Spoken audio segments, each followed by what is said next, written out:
On the show today, we take your calls and interpret your dreams. It's just going to be dreams this week. Our symbols today are books and taxis. And what have they got in common? And as always, we interpret the dreams you sent in during the week.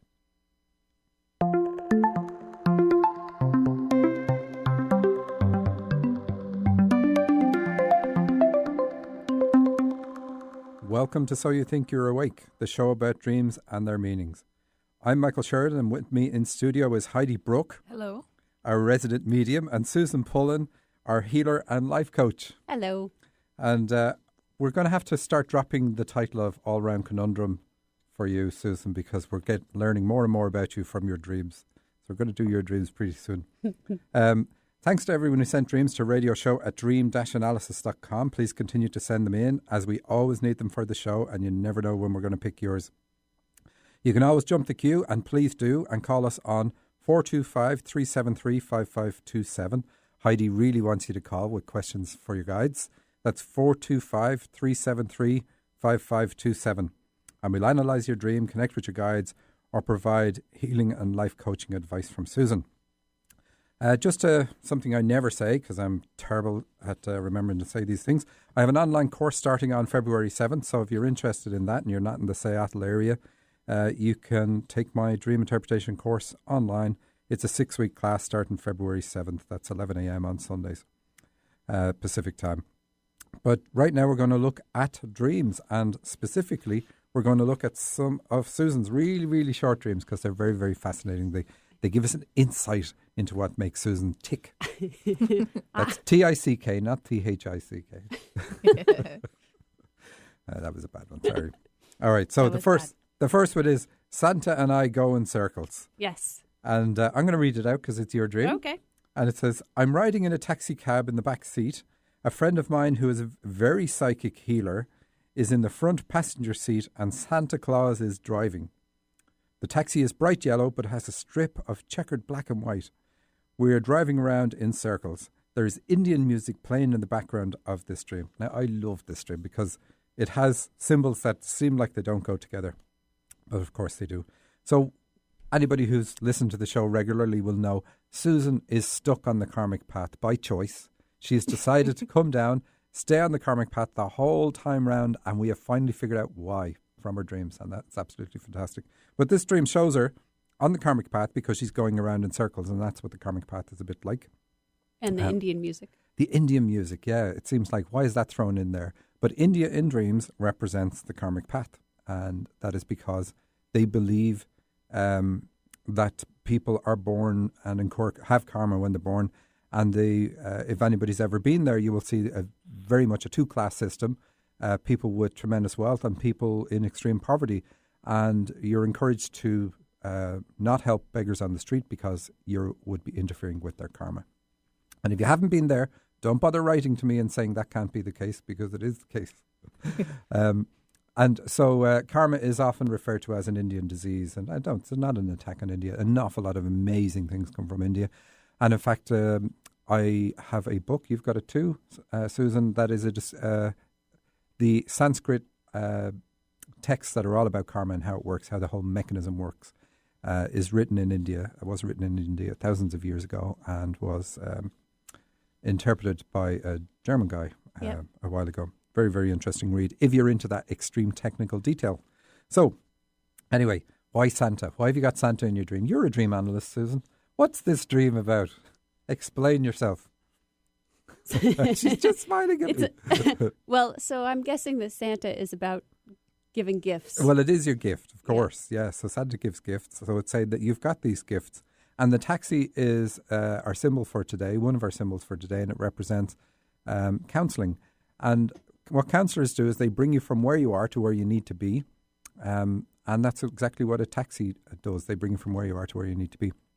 On a one-to-one basis. And so it says that you're very good at counselling people on a one-to-one. Now, the taxi's going around in circles, so that seems kind of crazy, but that just shows that you're on the karmic path.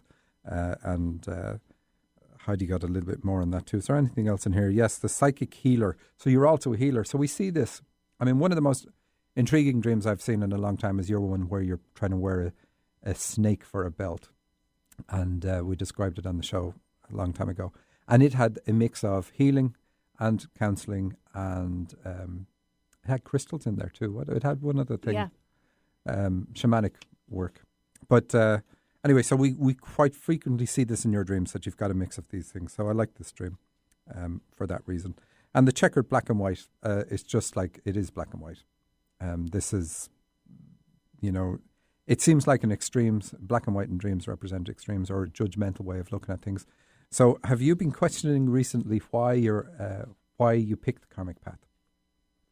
No, I think She's avoiding. I feel like I understand. I mean, it makes sense to me that I would be on the karmic path to make it easier for me to connect with people that I work with who are on the karmic path. So. Yes, so you're deliberately working with people who are on the karmic path, and you chose that path for it, but you don't incur any karma. So you've had other dreams where in the dream people have school debts, but you are being explicitly told you've no debt, and debts and dreams are also about karma. So again, you're on that path, but you're on that path by choice. You don't have anything to learn by being on it. And we had this kind of a discussion, if you could call it that, in the taxi on the way over. And you said you want to be enlightened, though, even though you're on the karmic path. Well, I just decided that I was open to it. That's all. I mean, I'm not concerned about it. Oh, you see, she's so. What is this? What have you done with the real Susan? We could normally rile her really well. It's like putting a stick in a cage and rattling it around. But not this Susan. She's too used to you now. Yeah.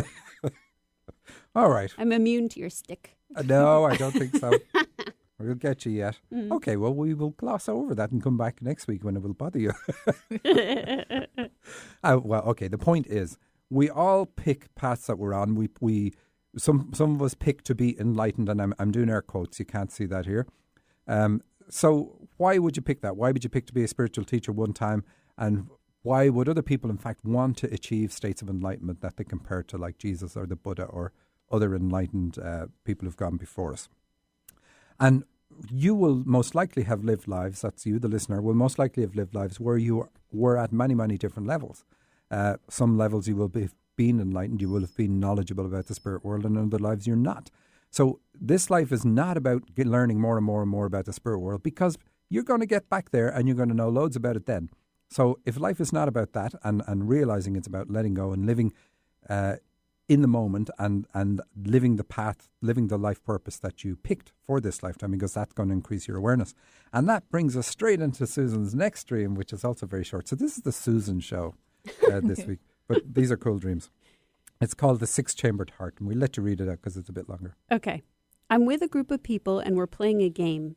We go into the game with an objective. If you die, then you have to come out of the game and then go back in. It takes some time when you come out of the game, and also some time to catch up to where you were once you get back in. So I'm shown an image of a heart and told it's the six-chambered heart. I see 6 little boxes connected together in 2 columns of 3 rows. I'm working on the last box, the 6th, and when you complete a level, then you put a little object in the box to show you've finished it. So I think maybe I die, or at any rate, I've come out of the game, and I'm going back into the game, and I'm crawling through a little narrow tunnel in order to get back in. I recognize a few people in the dream, a couple of friends of mine, and I go to meet up with them again. Our group has been playing this whole game, all the levels together. It's easier that way, playing it together, even though we aren't all necessarily at the same level at the same time. So, because some people take longer to finish than others. And your last sentence? And then I see some meat in a little box. And that seems like thrown in there just to throw off the novice.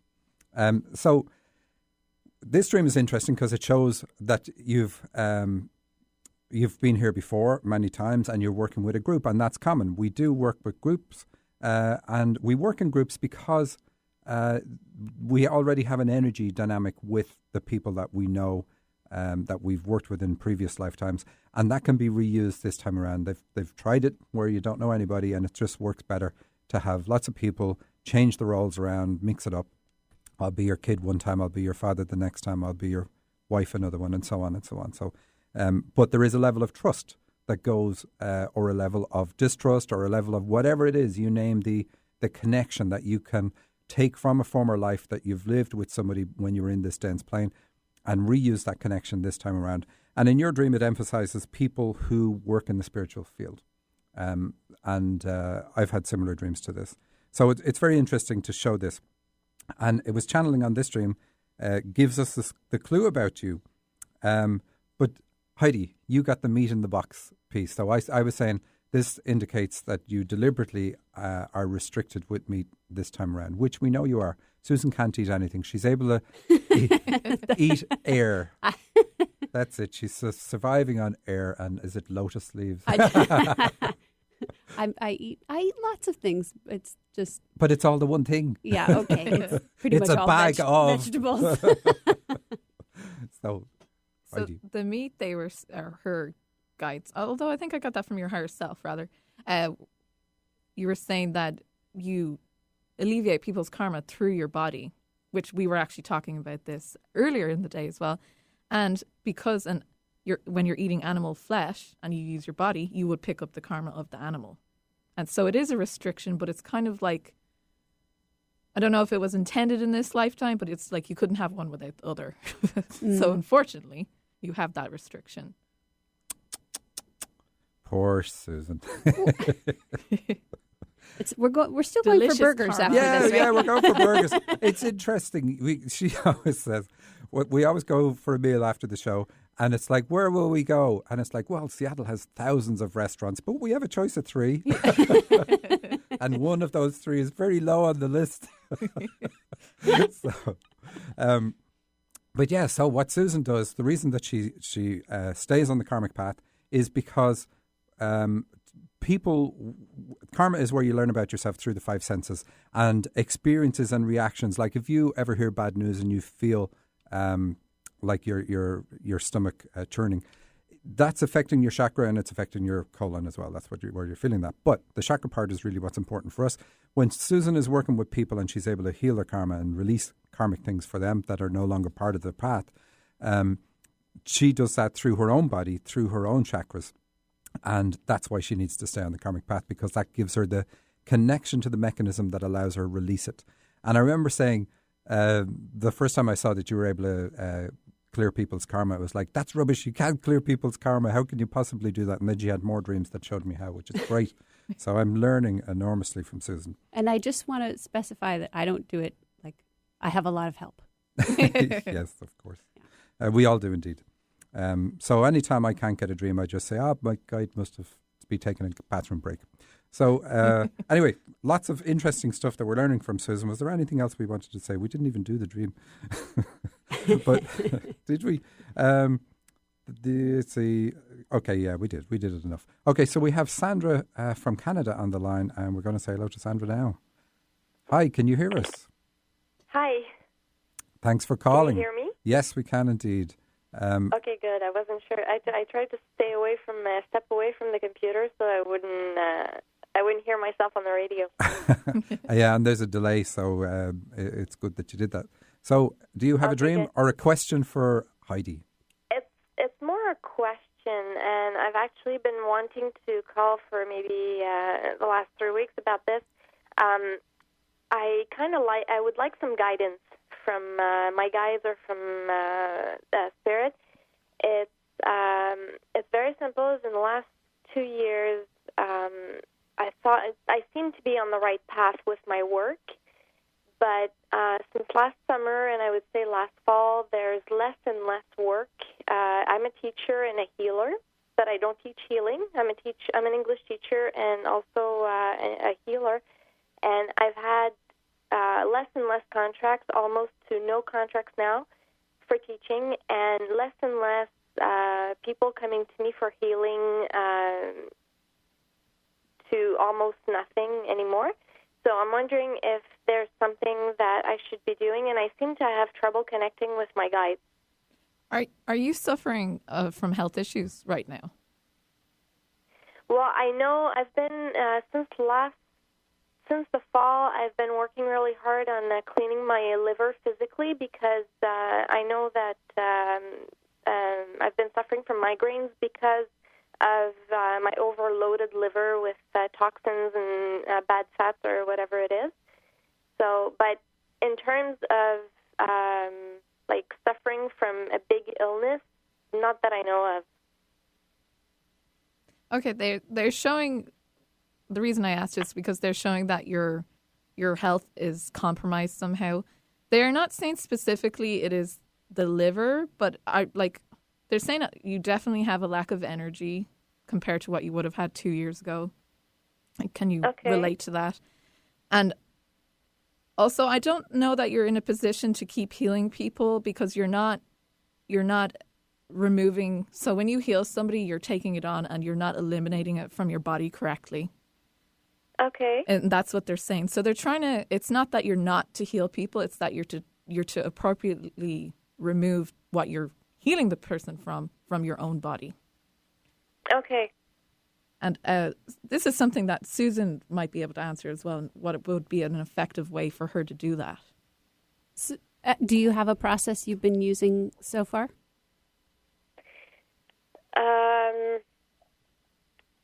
I pretty much, I try to work, but I work a lot with Archangel Michael. Okay. And in terms of physical cleaning, I work a lot with, in terms of physical cleaning, I've been working a lot with pranic healing. And so when you get to the end of a session with someone, what's your process for clearing for yourself at the end of a session with someone? I cut all the cords. I cut all links that make me wonder if everything is okay with them. I think you need to be doing more than that. And then I also think that, so I know that a lot of people teach cutting the cords, but in some cases, I think pulling out the whole cord is more effective than cutting it, because then you end up with like the tail of it still in your field. Okay. So if you just like take 3 breaths at the end of the session, grab onto the cord, and on the exhale, imagine pulling it out and sending it back, with the best of intentions, right, to the person to disconnect from them, rather than cutting it and leaving part of it in your space. Does that make sense? Yes, it does. And also, try and tune in and remove all the stuff that is still left in your body, because they're showing me, and I think Susan's picking up on this too, that you have a lot of different people's ailments in your body, whether they be... Oh, really? Okay. Yeah, and so, and your guides and your higher self are just protecting you at this point. It's not that you're not meant to do the healing work. They're stressing that, but you just need to do the clearing. And and also I'm not sure about the teaching job. I feel like the teaching job is a really good way for you to express yourself, and that's not something that you're to completely step away from at this time. But they did want you to take note of your healing work, and so giving you more time to do that. That was the intention there. And you should see things start to pick up. They're saying within 3 weeks of you doing the clearing, you'll start to get a lot more clients again. Oh, okay. Just definitely incorporate what Susan said in effectively clearing. And I know a lot of people that do healing work and they don't do the clearing effectively, and their health does suffer. So it's not just you. It happens a lot. Yeah. But the other thing is that may explain why. What I think I'm picking up is when you said if I'm suffering from something, in the last, I would say maybe 4 months, I've been suffering from is that I go to bed really early, and I can wake up around midnight or 1 o'clock in the morning, and then go back to sleep at around 3 or 4. Oh yeah, so my nights are kind of cut up in 3-4 parts. Wow. So that may be it. Yeah, I think it's a combination of a couple of things that included, they say. All right, well, that's good. I mean, a lot of people here, when they get sick, when they're healing, they're told don't heal. So it's good that you're in the right field, doing the right thing, and just need to do something very simple to fix it. Yeah, and Sandra, if you want to talk more about it, just get in touch with me, okay? Okay. How do I get in touch with you? You can email me at susan@true-radiance.com. Okay. Thank you. Great. Thanks for your call, All right. Sandra. Thank you so much. Thanks. So she said she was going to call for a few weeks, and Heidi bashed me over the head last week, and she said, "You've been blocking people from calling. You've to stop it."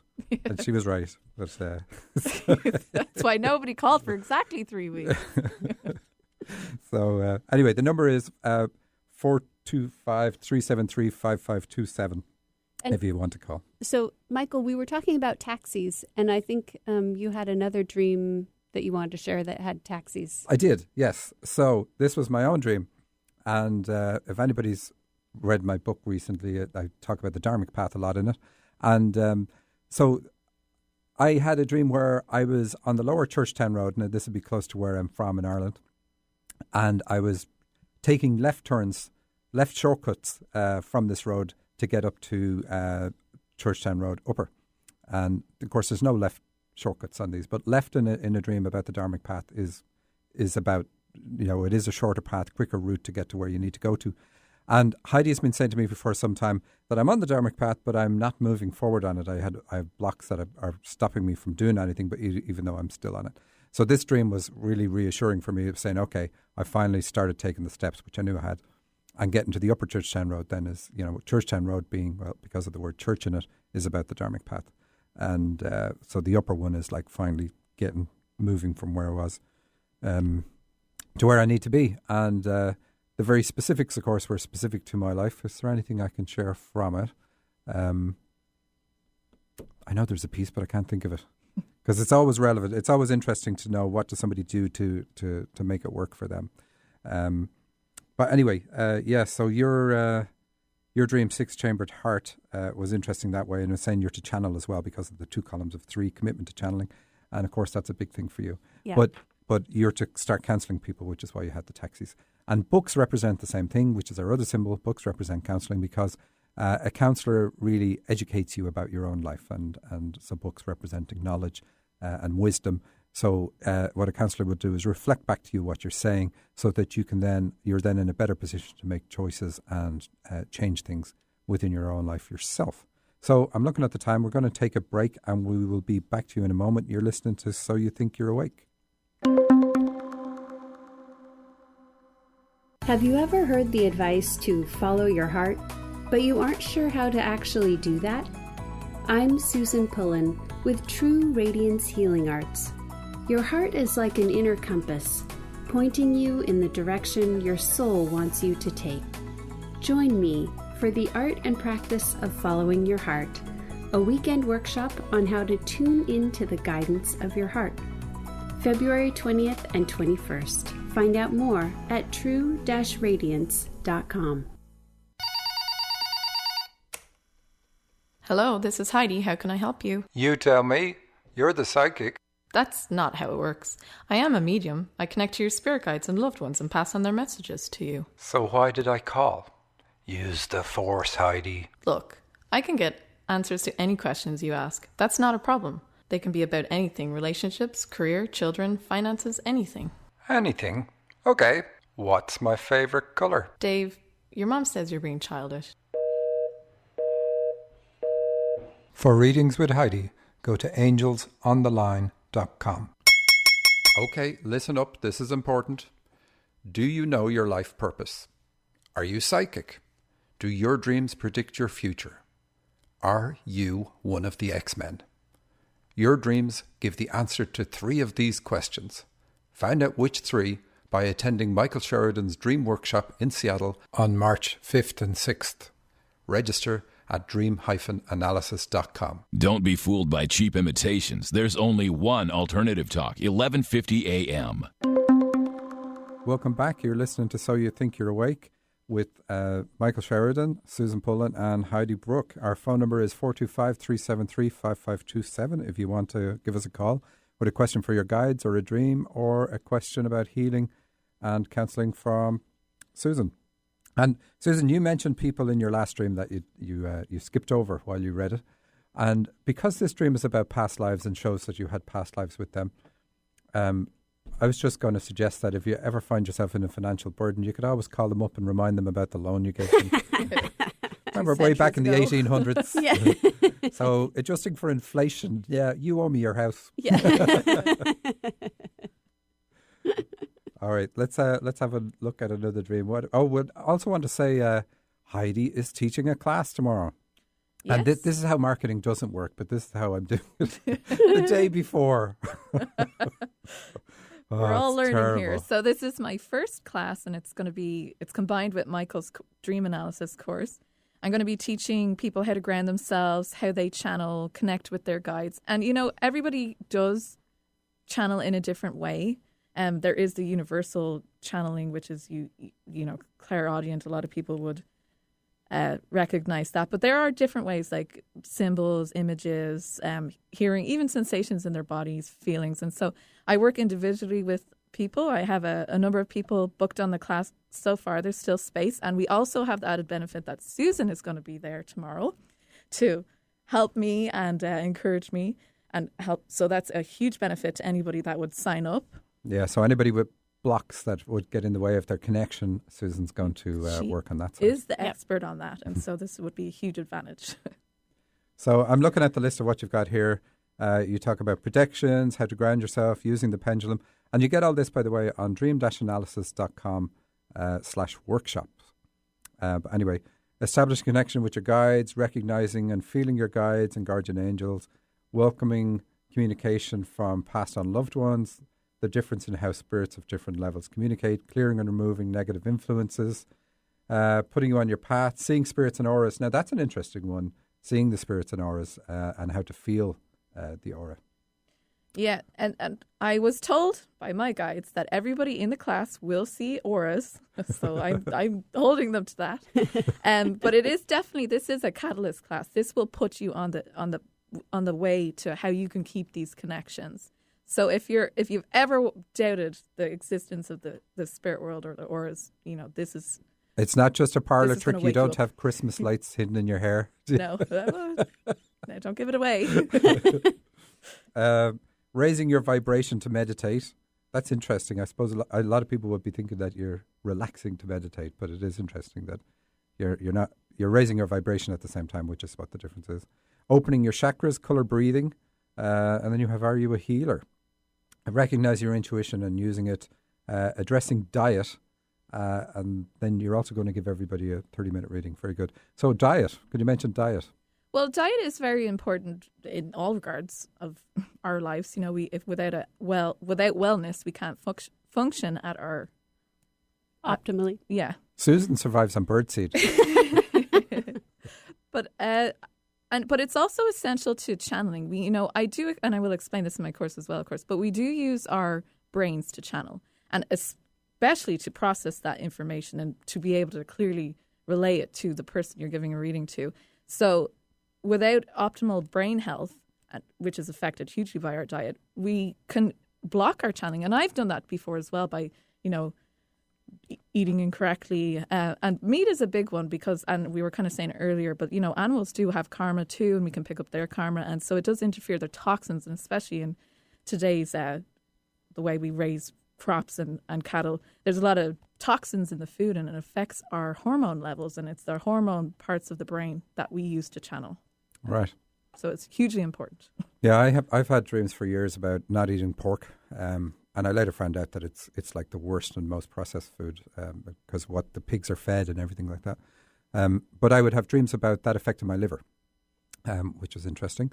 And then also, I rarely eat meat, but if I do, I can go to a place and the guides can say, yeah, it's okay to eat meat here now. But another time they might say in the same restaurant, you're not to eat the meat. And I find that interesting. And you were connecting that with, it's not just the meat, it's the energy of the animal. Yeah, we're connecting with it's a combination, definitely. So we've kept Michelle on the line for a little while, so we're going to say hello to Michelle in Bothell. Hi, Michelle. Hello, Michael. How are you? Great. Hi, Heidi. Hi, Hello. Susan. Hello. I'm so excited to see you tomorrow. I wondered if it was the same Michelle. Now we know. Yes, I just want to let everybody know that you've truly blessed me with all your guidance. It's really opened my heart, and I'm very grateful. Excellent. Now, how often do we get Thanks a coffee? for that, Michelle. What have you set us up for, Michelle? Well, I briefly shared with Heidi that, yes, definitely what you just talked about was everything is connected through the bodies that we're in and keeping that clean. So I just wanted to tell you that I did have a quick dream earlier in the week, and I thought it was interesting. It's very brief. Basically, I'm in my bed in the context of bedroom. For some reason, I feel like I'm hiding under the covers, but my sisters are at the foot of the bed. So I have my two sisters. And then all of a sudden, I recognize that my desk in my room is gone and that I see someone else taking it away. But in place of it is this very strange, small, square piano, but 3 of the 4 sides have short keyboards. So I interpreted it basically as, well, I interpreted initially was trying to clean up house in a sense, but well, I didn't know if it meant 2 sisters meant channeling at all, but... Yeah, well, Heidi, you can come in on this one too. It does. It's about channeling because of the piano, and so you're right on that one. And you said there was it 2 small keyboards or 3 small keyboards? So it's square, so 3 of the 4 sides have keyboards. Oh, okay. So it's not anything you functionally ever see in life. No. I couldn't imagine where you'd stand to play, unless you can stand in the square. So, yeah, so the square means that you're limiting your channeling. Something that you're doing is limiting your channeling, but clearing the issues. You, at the very start, you said you were in a bedroom, and then you said something about the context of the bedroom that I didn't pick up. That I felt as though, for some reason, I felt like I was hiding my head under the covers. Okay, so it's protecting yourself, because hiding is never good in a dream. So protecting yourself by hiding yourself under the cover. So you have a security mechanism. So basically, it's saying that you restrict your channeling because you feel insecure in giving what you're getting. And that's the easiest thing to fix, because you get yourself into a circle where, you'll do it tomorrow, where you won't feel awkward about saying what you're getting, because people aren't there to judge you. They're just there to encourage you to get across what you're getting. And then, of course, Heidi's going to be able to say, this is exactly what it is, even if you don't open your mouth. So that's really good. But your sisters are in the dream as well, to show you that it's the insecurity is a family thing. And so you very likely will know where it comes from, and that's great. And we also have to say then that you do gardening. I do. That's your forte. So you're out in nature all the time. If anybody knows about connection between energy and nature and harmony, it has to be you. Oh, thank you. Thank you very much. So nature is the best teacher.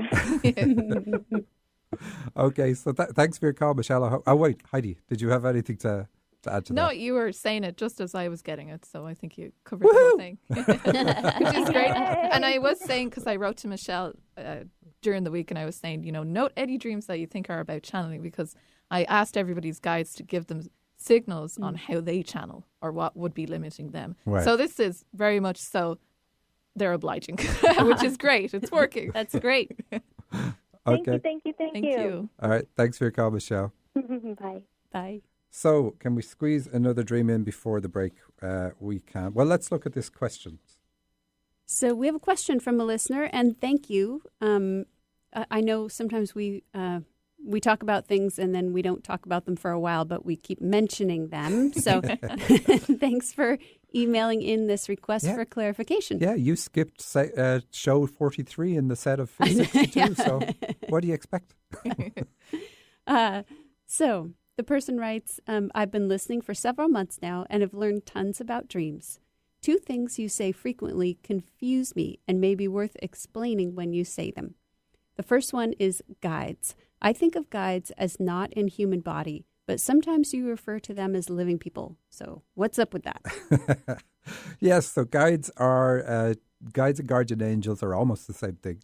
And so they are not in a physical body, but they're watching everything you're doing, connected with you for everything you're doing in a very loving and compassionate and non-judgmental way. So they'll allow you walk down the wrong street. They'll allow you do all the wrong things. But if you ask them for help, they will help you in amazing ways. And they know what your life purpose is. They know it more than you know what your life purpose is. And they're always there to trip you up at the right time. Help you discover what you need to discover by creating events and circumstances in your life that cause you to question. Like we had a caller on from Canada who said she called because she was having issues not getting the teaching contracts and not getting clients for healing. And it's usually when we hit these times when we're questioning because things aren't flowing, what's going wrong, that's when we turn around and ask our guides for help. And so they really, a lot of the time, these times when we're in difficulty are really a blessing because they cause us to look at our lives, reevaluate things, and maybe just make such a subtle change like that's all that's needed. But we're never going to ask it unless something happens. And of course, you can get from... I was going to talk about Dharma. Never mind. So yeah, why do I say sometimes I refer to living people? Because sometimes a guide will choose to incarnate on the planet. So what happens is a guide and all her guide friends are around and say, wouldn't it be great if one of us went down and actually did this down there? And they all draw straws and the short straw incarnates and all the other friends help. It's not exactly like that. There's a bit more planning, I imagine. So some people are guides while they're here, but they are limited just like you and I are while they're here, and they get a lot of help from their counterparts in spirit plane while they're here. But they usually live a life of two parts. One part where they're not aware that they're a guide at all, and but they retain a core that's important for the work they're going to be doing, and then they become aware, and it's like the gates open for them, where other people will struggle to make connections, struggle to do X, Y, and Z. It's also easy for them because they've lived the earth lives. That's why guides help you. They have lived the earth lives and the circumstances that you need to experience, so they can help from that perspective, from their own dipping into their own past and knowing how it helps and so on. So, but sometimes anyway, they come here and they're going to help people while they're here, incarnated, but they're still a guide. I hope I explained that. I probably just muddied that second one completely. And she has a second question.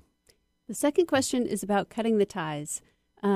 So the listener says, I thought it meant to cut off contact with that person, but now I think it means to cut emotionally charged situations with a person, not necessarily to cut the whole relationship. And I know cutting the ties is something that we talk about a lot on the show, and we have done a couple shows just on that, but I know it's been a while. So, Michael, do you want to? Sure. So cutting the ties that bind is a system introduced by Phyllis Crystal. She wrote a book on it that's called that, Cutting the Ties That Bind, but it's very hard to get that book. You can get subsequent books that she wrote about it, but they don't talk about the kernel that's really important in this particular book. And it's a symbol, it uses symbols, the method uses symbols of the subconscious to eliminate negative influences. That's the important part. Negative influences from somebody in your life, in your past, and could even be a past life. It can be an object. It can be a location that has a negative effect on you. So you use symbols of the subconscious that tell your subconscious that you now want to bring up the issues that you have around that person or place, but in a loving way, in a protected space, and only eliminating the negatives. And of course, I say this when I see dreams that say this is something you should do, because it's not always appropriate. It's not always the right time to do things, to work on issues. But when your dreams say it is, it's definitely the right time. So you eliminate the negative influences of that person. So I talk about that particular method the way Phyllis Crystal does it. There's things that she doesn't talk about in her book. She doesn't mention that it's going to bring up anger, pain, sadness, depression, all sorts of things that can bring them up. Whatever's trapped, whatever's hidden or suppressed, is going to come up. That's what you want it to do, but you want to express it. Now, she doesn't talk about that in her book. So if you do have the book's great, but it doesn't talk about those feelings. And if you're cutting the ties with your mom, you can feel like at some point that you're going to have a heart attack because your heart chakra literally is being prized open by the work that you're doing. So normally our subconscious is like a very good guard dog and keeps us away from doing things that hurt us in the past. When you start cutting the ties, you're saying to your subconscious, I now want to take control of this again and I want to do these things. Now, Susan does cutting the ties using energy work. Yeah. So you want to describe that? But it's the same thing. Yeah, it's to the same end, but it's just a little different process and something that I do sometimes in one session or a couple sessions, as opposed to, and you facilitate the cutting the ties process with people. Yes, I do. I generally have a few people on the go at the same time, and they send in their dreams, and it's great to see on the show how their dreams change as they get closer to the end of the process. So essentially, they're not severing the relationship with Not the at all. other person at all. In fact, have you seen the relationship with the person they're cutting the ties with improve after cutting after this Yes, process? if it's a parent, it generally improves because whatever button they were able to push on you, they can no longer do. Yeah. And yeah. so that allows you to go into the lion's den and have a good look around and talk like a normal adult would Yeah. talk. However, cutting the ties with your partner, that's one thing some people do, and that can really change the energy in that relationship, and it can be bad. Good for you, but bad for the relationship. Some people I've heard also cut the ties with their kids, which is an absolute no-no. You don't do that. If you have issues with your son, you cut the ties with your dad. If you have issues with your daughter, you cut the ties with your mom. That's the way it works. So you've just passed on. We tend to pass on to our kids whatever we picked up and haven't dealt with. Even if we go completely the opposite way of our parents, if we're still reacting and doing something because of the way our parents were, then we're still affecting our kids because of the way our parents affected us. But that's a karmic thing. That's the way life is meant to be. We're meant to affect our kids. They come into life knowing what we're like, knowing how we're going to affect them, and this is how they get their slate marked to be a particular way, pick up certain traits that they need in their lifetime. So it's not about if you're cutting the ties with your mom or dad, it's not about you blaming them for anything. In fact, at the end of this process, you're usually going to be very thankful that you've got all the positives out of the relationship that you have with them. And I'm looking at the time again, and we're going to take our second break, and we will be back with you in a moment.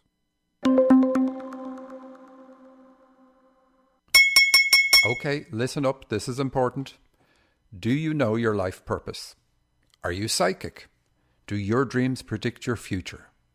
Are you one of the X-Men?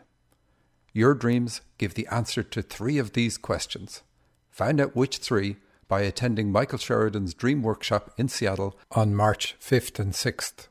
Register at dream-analysis.com. How clear is your vision for your life? Are you living on purpose, bringing your dreams to reality?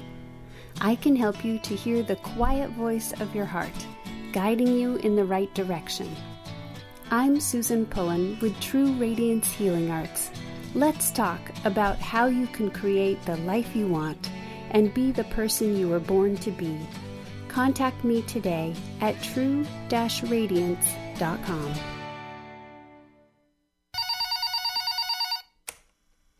Hello, this is Heidi. How can I help you? You tell me. You're the psychic. That's not how it works. I am a medium. I connect to your spirit guides and loved ones and pass on their messages to you. So why did I call? Use the force, Heidi. Look, I can get answers to any questions you ask. That's not a problem. They can be about anything: relationships, career, children, finances, anything. Anything? Okay. What's my favorite color? Dave, your mom says you're being childish. For readings with Heidi, go to angelsontheline.com. Talk radio with a difference. Alternative Talk, 1150 AM. Welcome back. You're listening to So You Think You're Awake with Michael Sheridan, Heidi Brooke and Susan Pullen, a show all about dreams and their meanings. And we're just going to launch into dreams now. Susan, what have we got? So this one is called Revenge Cockroach Infestation. I love the title. Yes. Makes your skin crawl right off the bat. At my elementary school in the 3rd grade hall, 2 20-something women are fighting about Michael Jackson. The first woman has a baby with him and is his ex-girlfriend. The second woman is his current girlfriend, and the first woman is worried that the second woman will have a baby with him, so she infests the second woman and the school with big black cockroaches. I have them on my body, and other students do too. They're coming out of the seams of the ceiling. The school nurse is handing out de-infestation kits. I'm worried that they will infest my house, too. I feel a cockroach on each upper leg, but I'm able to pull my pants down to pull them off. One cockroach falls on its back, and I squish it with a wood block. So Michael is having me analyze this dream because he knows how much I love it. But no, we looked at this earlier, so I we worked on it together. But what I was getting on that is that, so there's a lot of symbols for channeling. Michael Jackson, the number 2, and the baby is representing, this is a part of her that she should nurture. But what her guides were saying about it was that she has very high risk, they were saying, of developing a health issue if she does not channel. It's good that she squished the cockroach. Yes, absolutely. That's really, really good. And I believe this dreamer had a similar type dream where was that the dead snakes one? Was that her? I don't know. Oh, I need to look that up. But anyway, I was going to write to her after and tell her specifically what the health risk is. But definitely she needs to embrace this, and she needs to not be afraid, and she needs to not be, definitely a fear of the baby being born, by the other woman. She needs to utilize this because she came here to do this. And this is a good thing about channeling. And I've said many times, even on today's show, we use our bodies to channel. But if we don't utilize our bodies correctly, our bodies can suffer. This is your energy source. And so she needs to do this. And so is there anything on that dream? No, just that you had written in notes, and we never do this, never say this. You said she could do with a reading. I did. Yeah, I did. I wasn't going to read that part. So I was going to suggest it to her when I write. But yeah, she would definitely benefit from a personal So we tend reading. to cover everything we can on the air, and sometimes there's things we can't say that you're getting. So yeah. And this is just one of those. And we take them off the air. So let's see, what have we got next? I've switched the order of things. Yeah, do that one. This one. Yeah. Okay. Hello, if you could help me, that would be great. I recently had a dream that a ghost was attacking my husband as we slept. We, quote unquote, woke up in the dream and fought the ghost or spirit off. We went back to sleep and I, quote, woke up to it attacking him again. He then went out and bought this huge dog to try and fight the ghost and make it leave us alone. I then woke up, I told my husband about my dream, and he tells me that's really weird because I had a dream about either poltergeist or a demon possession. Can't remember which, but it was scary. This really freaks me out that we both had a dream about the supernatural. If you could help me figure these dreams out, I would be forever grateful. Yes, and this is one that we've carried around. We often do. We carry our dream around for ages. And so this is something when I was much younger, before I even got into anything spiritual, I worked at nighttime. I was a teenager, but I had a job where I worked at nighttime, and I would take naps during the day, and I eventually stopped taking the naps because I would wake up and I felt like something was on my chest and I couldn't move. It was very, very difficult to finally be able to get my energy back and move. And in my book, I don't talk about that, but I do talk about, I finally saw what this entity is. And I called it in the book, I wrote a chapter about it called the Whidbey Island Succubus. So I finally saw what the thing is, but at this stage now, it can't get any energy off me because I've learned how to deal with all that sort of thing. So these things are real. They tend to only happen if you're a channel, if you're somebody who has a connection with the spirit world. And so your husband clearly does, and you probably do as well, but I'll let Heidi say that piece too. So when you have that ability, when you can channel, when you bring that ability with you, you basically leave a doorway open to the spirit world because you need to use that doorway to make connections and allow other spirits to come to you and pass on information. And malevolent spirits can use that connection. Now, this type of entity has really very little power. It can't really do anything to you, but it can scare the daylights out of you, all right? And so that's all it can do. So there's no need to be afraid of it or anything like that. But it's very easy to protect yourself from these sort of things. But again, you only need to do it if you're a channel. And I mentioned my book, and I never say the title. It's My Journey to Awakening. And it was free. In fact, it came out last week on Sunday. And it was free all week. It was even free today. I'm not sure if it still is, but it's available on Amazon, My Journey to Awakening. So go out and get it.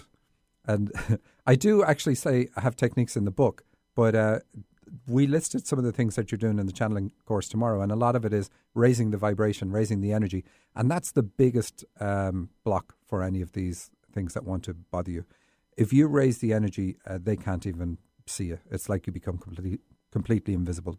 So the best way to clear this, if you're having it and you have no other recourse to learning anything, is to put yourself in a really positive frame of mind before you go to bed. Really, really positive frame of mind, because that positivity just makes them not want to be around you. They don't like it at all. And to also ask your guardian angels to protect you. Absolutely. Yes. Vital. Most important one. I left that out on purpose. Testing. You passed. So we're going to have a look at a few other dreams here. What have we got next? I'm skipping ahead. Just to trick Susan. Yeah. Okay, let's see. A male musician I once dated and another female musician decided to take a nap while another female opened at a New Year's Eve show. He'd only had 6 hours sleep, and I wanted to cuddle him, but decided against it in case he wanted space. One woman had complained that the turkey at dinner was dry. Okay, so this woman sent in a series of small little dreams, and her question is, have I finished cutting the ties with my mum? And is it okay to move on to dad? Now, isn't that interesting? So we're talking about cutting the ties earlier, which is why I skipped forward to this one. So when people do it and they see the benefits out of it, they want to move on to the other parent. So it is definitely a good thing to do. And it doesn't ever negatively affect your parent. So here we can see from these dreams, I think we've got 4 really short ones. So if the question is, should I be moving on to my dad? And the answer is yes, because we'll see how dad comes up over and over, or males come up over and over. So this is about getting close to the male side. And the musician is about channeling, and you not wanting to get close to your own male side because, like you say, what way did you put it?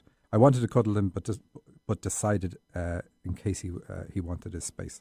So it's still about the distance you have with your distance from your male side, which is going to be healed when you cut the ties with your dad. And then this other weird piece, one woman had complained that the turkey at dinner was dry. So that asks you, birds and dreams represent goals. You normally have to look up to see them. So they represent goals for that reason. And so it doesn't matter that it's a turkey and it's on the table.